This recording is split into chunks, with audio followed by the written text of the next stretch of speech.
Okay, let's start with a crazy idea. Imagine I have an investment portfolio worth about 2 crore rupees. Now, what if I just stopped investing today? Not a single rupee more, and I just let it grow. Well, in 20 years, that 2 crore could turn into 320 crore rupees. Sounds completely nuts, right?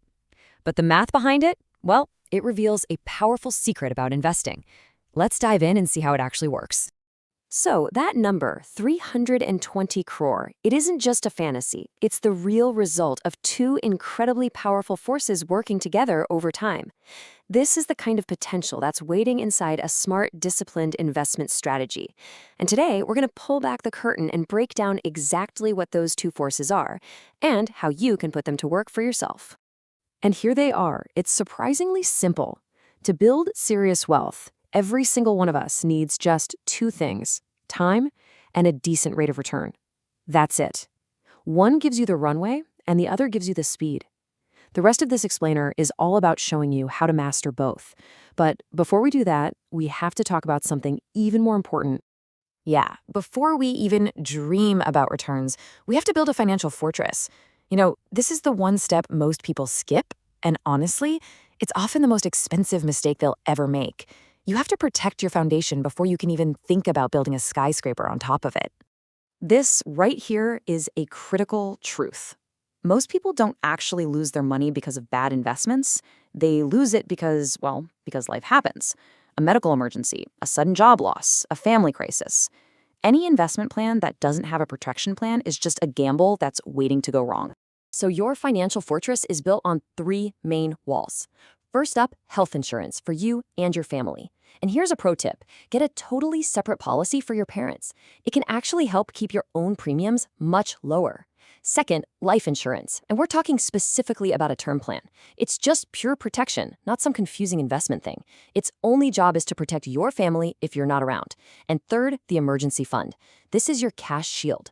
You want to aim for about 6 to 12 months of your essential living expenses, kept somewhere safe and easy to access, like in a fixed deposit. Okay, so once our foundation is secure, we can start climbing the ladder of returns. And look, every investment out there fits somewhere on this ladder. The main idea is super simple. Higher potential returns always come with higher risk. But risk doesn't mean you're guaranteed to lose your money. It just means there's more volatility, more ups and downs along the way.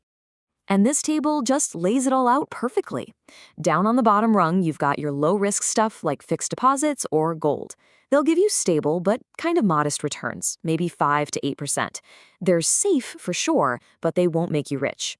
Now, in the middle, that's the sweet spot for a lot of people.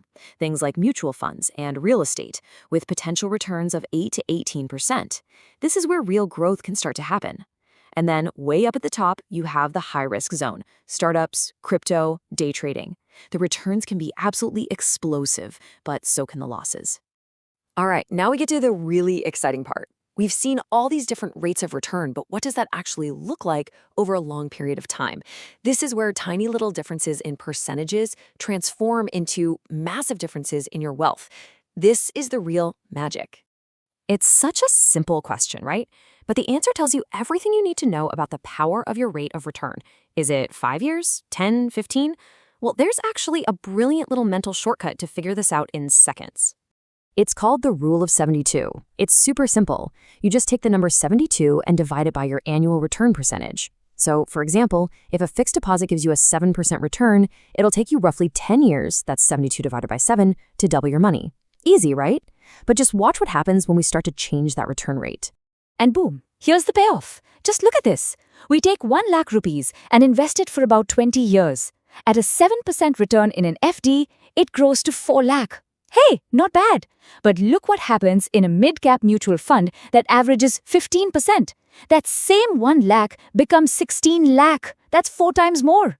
And then if you somehow managed a high-risk 30% return, that 1 lakh explodes into nearly 1.3 crore. This isn't magic, people. It's just math. It is the raw power of compounding. So we've seen the what and we've seen the why. But what about the how? I mean, those crazy numbers from the high-risk stuff are tempting, but let me tell you, chasing them is a surefire way to lose money. A truly smart investor, they think differently. And this brings us to the most important strategy of all. The real goal isn't to hit a 30% home run every single year. The goal is to be a smart, patient investor. You want to aim for consistent, even boring returns, maybe in that 18 to 20% range. You don't need lottery ticket wins. You just need discipline. You let time and compounding do all the heavy lifting for you. This is how you build the kind of wealth that doesn't just change your life, it can change the future for your entire family.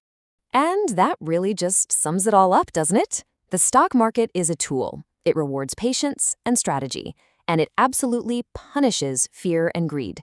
Your biggest asset isn't some hot stock tip, it's your own mindset and your long-term vision. So, what's the ultimate takeaway here? The path to financial freedom is not a sprint, it's a marathon.